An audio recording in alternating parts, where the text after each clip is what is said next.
The scent of bleach and old tile polish clung to the hallways of Aldridge Technologies.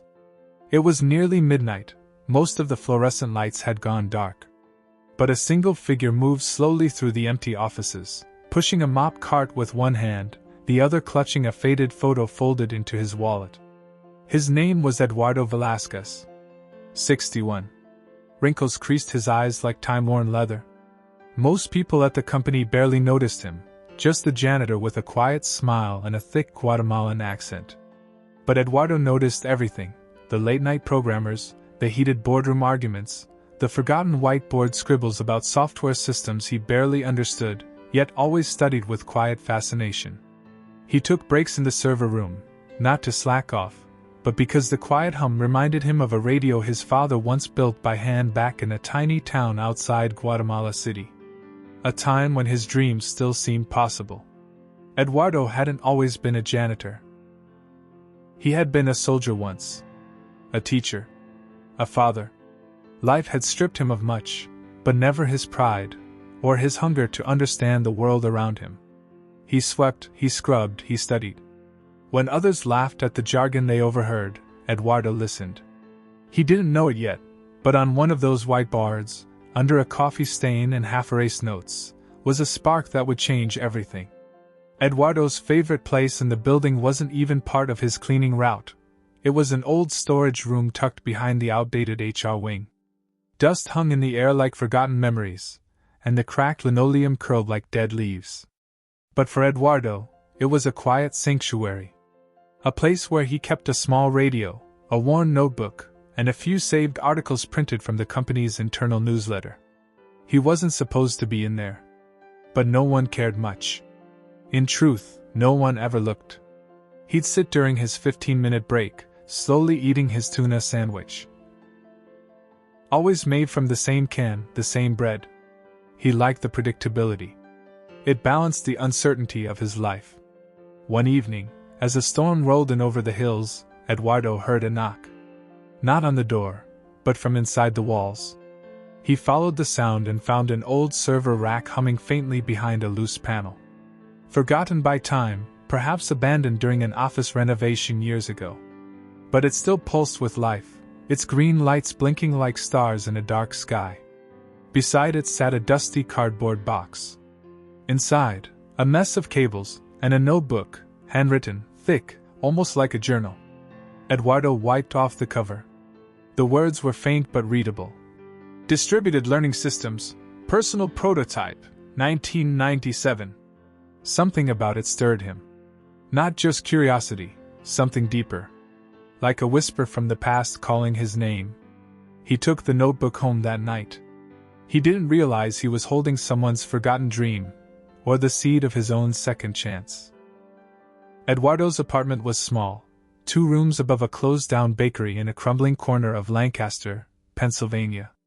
The wallpaper peeled like old skin, and the heater groaned more than it worked. But it was quiet. And safe. He set the dusty notebook down on his kitchen table, beside an old photo of his wife, Rosa, who had passed away 15 years earlier. Her eyes, captured in soft sepia tones, still looked at him as if whispering, "You're not done yet." He lit the stove and warmed a pot of coffee, the way Rosa used to. Then he sat, carefully opening the worn notebook. The handwriting inside surprised him, meticulous, mathematical, but human. It wasn't just code or formulas. The margins were filled with thoughts, questions, hopes. "How can machines learn to teach the way people do?" one note read. Eduardo read for hours, flipping pages with the awe of a man discovering buried treasure. He didn't understand all of it, but enough. Enough to know this wasn't just some old project. It was ahead of its time. And suddenly, memories returned. The university back in Guatemala, where he once taught math. The chalk dust on his hands. The first time he showed his daughter, Camila, how to calculate the slope of a line. His past felt like a story someone else had lived, until now. The next morning, Eduardo did something he hadn't done in decades. He walked into the Lancaster Public Library and asked the young librarian if they had books on computer programming. The librarian's name was Maya Whitaker, a bright-eyed woman in her late 20s with blue-tipped hair and a quiet kindness that made even Eduardo's broken English feel heard. She blinked, surprised at his request. "Programming? For you?" she asked gently, as if not meaning to offend. Eduardo chuckled, his eyes kind but firm. "Yes. Me. I want to learn about how machines can learn." There was a pause. And then a smile. Within minutes, she had pulled a stack of beginner guides, a few dusty manuals on early AI, and an interlibrary loan list for older textbooks. She even offered to set him up with a library card and computer time in their lab. Week by week, Eduardo began to teach himself. At first, it was slow, typing awkwardly with fingers used to brooms, not keyboards. But Maya helped, explaining unfamiliar terms, printing out articles, recommending online tutorials. She'd find him waiting at the door before opening time, notebook in hand, eyes eager. One day, she asked, "Why are you doing this?" He hesitated. Then he opened his wallet and showed her a photo, Camila, his daughter, at 10 years old, the year before he left Guatemala. "She was smart," he said softly.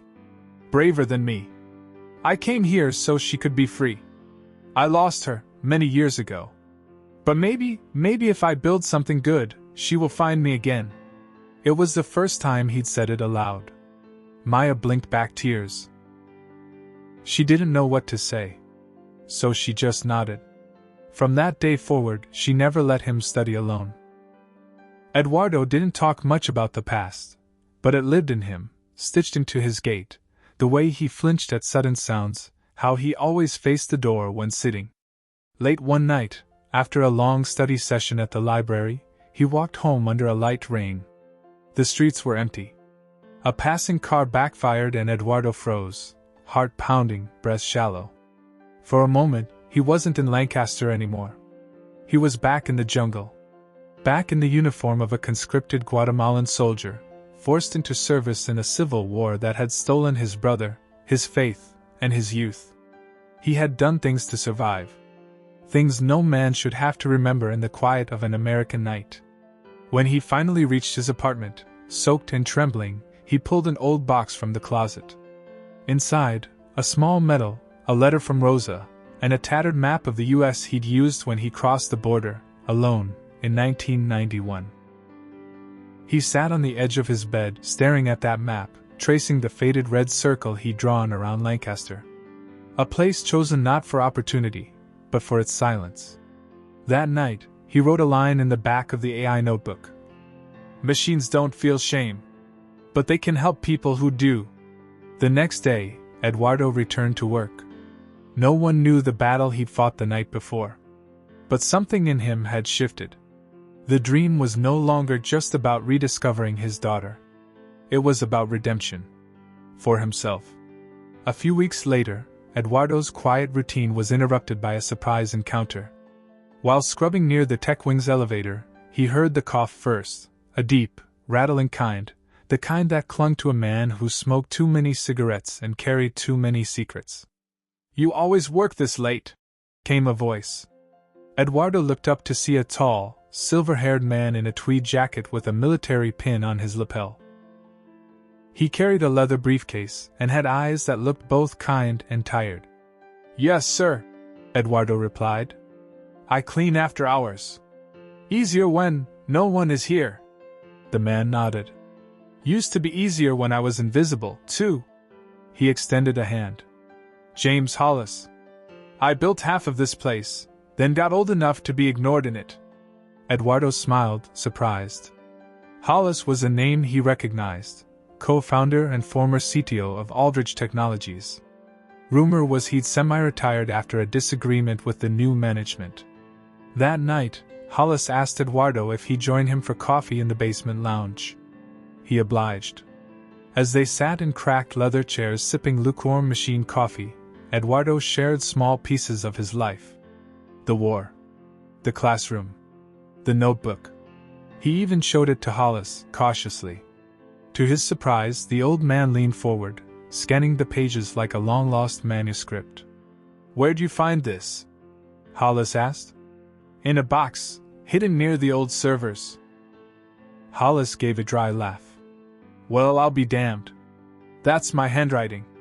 That was my prototype before the board shelved it in '97. They said it wasn't profitable to teach machines empathy. He looked at Eduardo with something close to wonder. You understood this? Some, Eduardo admitted. But I feel it. That night marked the start of an unlikely friendship. An immigrant janitor. And a forgotten tech pioneer. Both with more behind them than ahead, but maybe, just maybe, something still worth building. From that night on, Eduardo and Hollis met weekly in the dusty lounge, two men in their 60s with opposite pasts and a shared hunger for purpose. They talked about algorithms and aging, artificial intelligence and human failings. Hollis would bring diagrams and stories from the early days of Silicon Valley.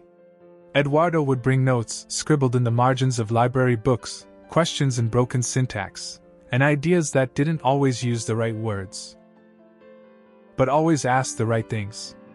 One night, Eduardo leaned back in his chair and said, "What if we build it again? Not for money. For people like us. For those forgotten." Hollis raised an eyebrow. You mean the old prototype? No.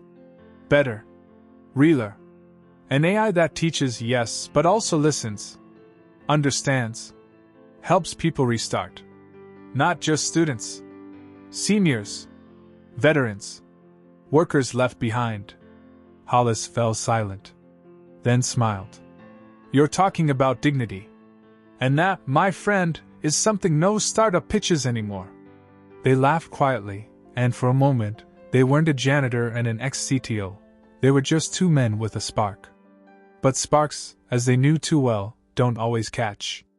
Still, they began meeting more often. Eduardo would clean at night, study in the early morning, and build with Hollis in between.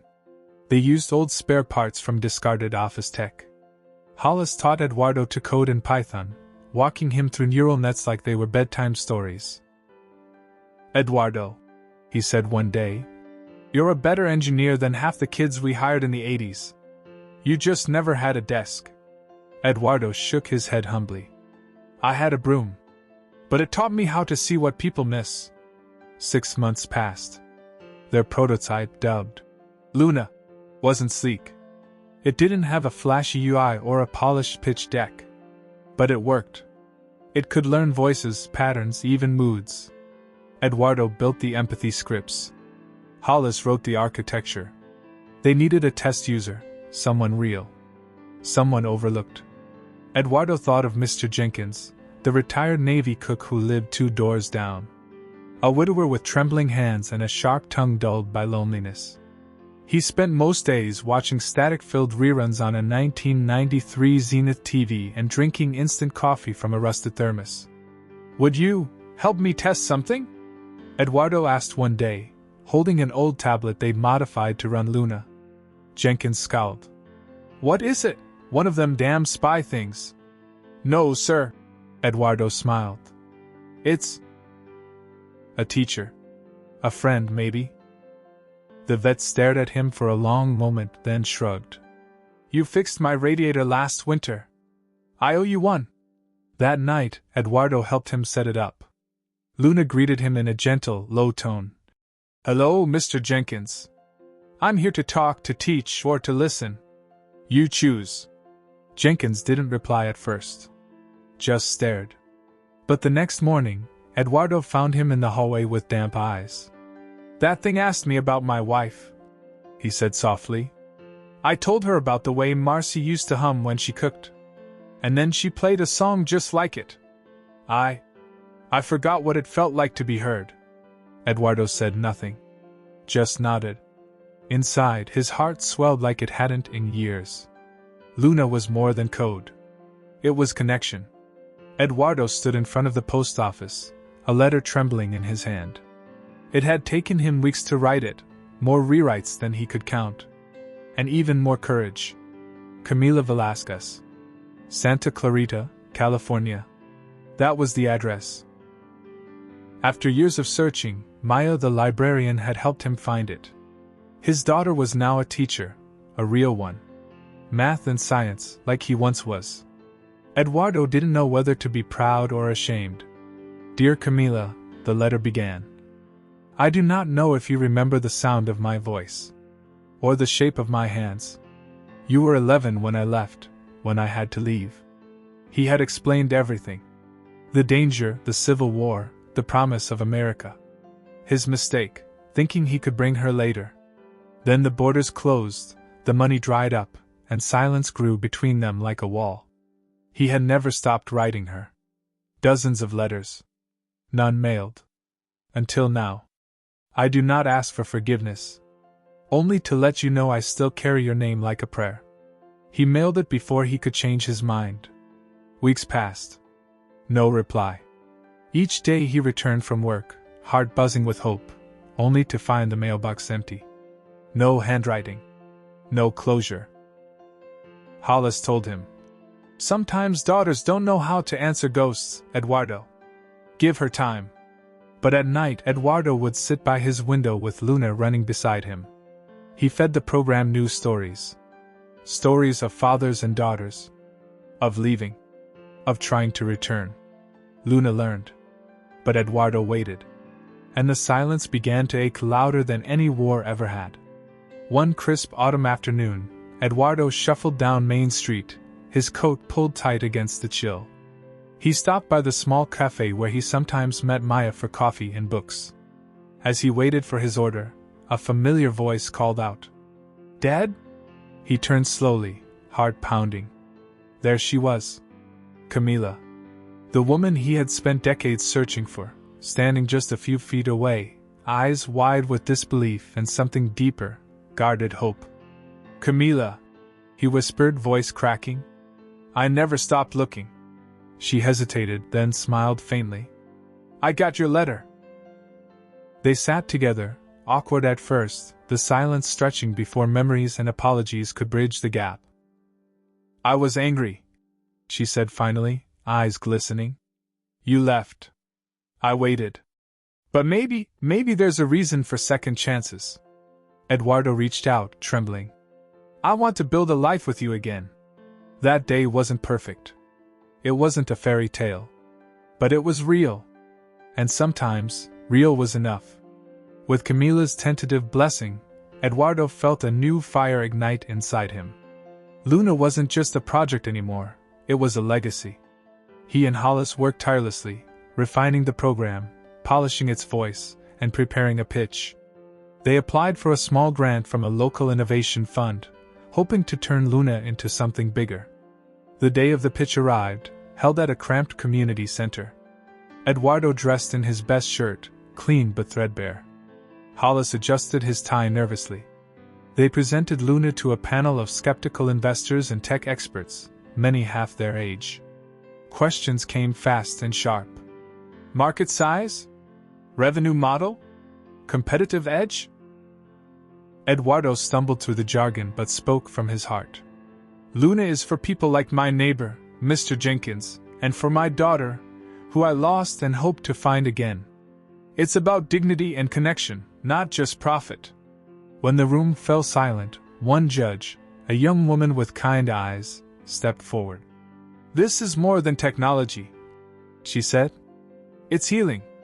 We want to help you grow this. For the first time in decades, Eduardo felt hope stretch beyond survival. Back in his small apartment, Eduardo sat hunched over his laptop, the soft glow of the screen illuminating lines of code and the tired creases in his face. Luna's voice assistant was learning, slowly but surely. Suddenly, the program paused, then responded with something unexpected. Eduardo, you sound tired. Do you want to take a break? He stared at the screen, a lump forming in his throat. It wasn't just code anymore. It was listening.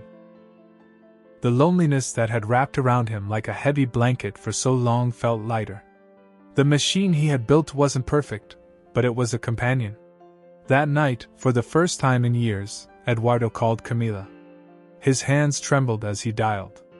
When she answered, he simply said, I'm still here. And for the first time, she said, I know. Eduardo's journey had always been one of sacrifice, but it weighed on him heavier than ever now. He remembered the night Rosa had begged him not to leave Guatemala, tears streaming down her face, the sound of their daughter Camila crying softly in the next room. "I have to go," he had said, voice breaking. "For their future. For all of us." Years of loneliness followed. Endless work shifts, missed birthdays, broken promises. Now, building Luna felt like an offering, to Rosa's memory, to Camila's forgiveness, and to the countless others left behind by time and circumstance. But sacrifice came with costs. Eduardo's health was failing. The cold nights and stress wore down his aging body. Still, he pressed on, fueled by kindness and the hope that justice, karma, maybe, would someday repay him. One evening, after a particularly long day, he collapsed in the hallway at work. A coworker found him and called an ambulance. In the hospital bed, Eduardo's thoughts weren't on himself. They were on Luna, on Camila, on second chances. Word of Eduardo's hospital stay spread quietly through Aldridge Technologies. The same faces that once barely noticed the janitor now stopped by with coffee, get-well cards, and words of encouragement. Maya organized a small fundraiser, calling in favors from the library and local nonprofits. Even Mr. Jenkins showed up with a homemade pie and a shy smile. Camila flew in from California, arriving just in time to hold her father's hand. The years of silence melted in that hospital room as they talked, laughed, and shared memories long buried beneath regret. The community that Eduardo had touched, in ways he never realized, rallied around him. Their kindness reminded him that loneliness was not a life sentence. And as Luna's code continued to grow, so did the circle of people believing in second chances. Just as Eduardo was beginning to feel hope surge stronger than ever, a surprising visitor arrived at the hospital room. It was Ms. Elaine Carter, a retired executive from a tech giant, someone Eduardo had admired from afar but never dreamed would know his name. She had heard about Luna through the local tech community, and was deeply moved by Eduardo's story, his grit, his kindness, and his vision to build something meaningful in his later years. "I want to invest," she said firmly, her eyes sharp but warm. "Not just money. Mentorship, connections. Let's make Luna the light for those the tech world forgot." Eduardo was stunned, overwhelmed by the offer and the kindness. "Why me?" he asked quietly. Elaine smiled. "Because you remind me what this industry lost when it started chasing only profit. And what it could gain if it remembered heart." That moment was a turning point, not just for Luna, but for Eduardo's belief that justice and karma might finally be paying him back.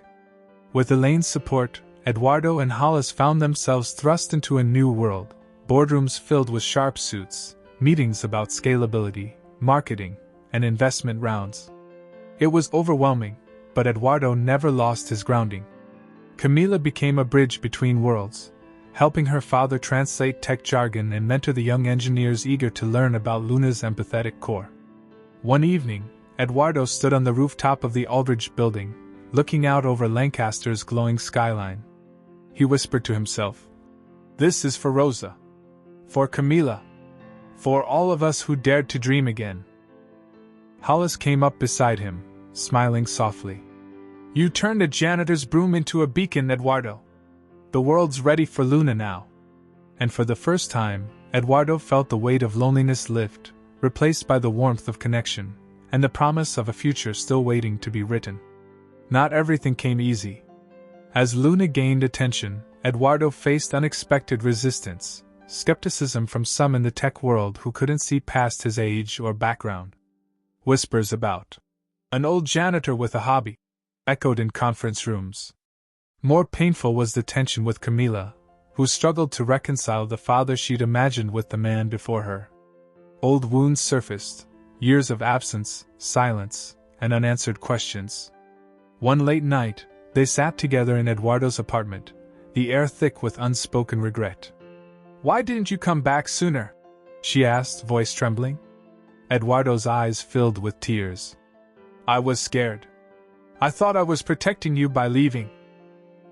They talked for hours, about fear, forgiveness, and the fragile hope of rebuilding. In that fragile moment, they began to heal. As Luna's team grew, Eduardo never forgot the small acts that had brought him this far. The librarian who believed in him, the vet who trusted a machine to hear his heart, the stranger who offered a second chance. He made it a rule to treat everyone with kindness, no matter their role. Whether it was a new intern or the cleaning staff, Eduardo greeted them with respect and a warm smile. One afternoon, while walking through the office, he noticed a young woman struggling with a coding problem. Without hesitation, he sat down beside her, patiently helping her see the solution. That simple moment reminded him that kindness wasn't just a feeling, it was a force powerful enough to change lives and build communities. And in those small connections, Eduardo found the true heartbeat of his startup. Years had passed since Eduardo first stepped into the Aldridge Technologies building with nothing but a broom and a dream. Now, Luna was used in senior centers across the country, helping veterans cope with loneliness, teaching life skills, and reconnecting families through stories and memories. Eduardo stood at a conference, looking out at an audience of hundreds, mostly older adults whose lives Luna had touched. Camila was there, standing proudly by his side. As he spoke, Eduardo felt the weight of every sacrifice, every struggle, every moment of doubt lift away. He spoke not just of technology, but of heart, of the power of second chances, and the beauty of reconnecting with family and community. When the applause came, it wasn't just for the man who built a startup. It was for the man who never gave up on love, kindness, and hope. On a quiet evening, Eduardo sat on his porch, the soft glow of lanterns illuminating the small garden where Rosa once planted marigolds. Camila sat beside him, holding his weathered hand. They watched the sunset paint the sky with hues of orange and pink, a reminder that endings were just beginnings in disguise. Eduardo whispered, "Life gave me many second chances, but the greatest was finding you again." Camila smiled, tears shining in her eyes. "And you showed me that even the smallest light can brighten the darkest nights." The hum of Luna's gentle voice came from inside the house, softly reading a poem to a group of seniors gathered for their evening session. In that moment, Eduardo understood something deeper than success or fame. It was about legacy, the kindness passed from one soul to another, the bridges built across silence and time, the courage to keep dreaming no matter the years lost. And as the stars blinked awake above small-town America, Eduardo knew his story was far from over. Because hope, like love, never truly fades.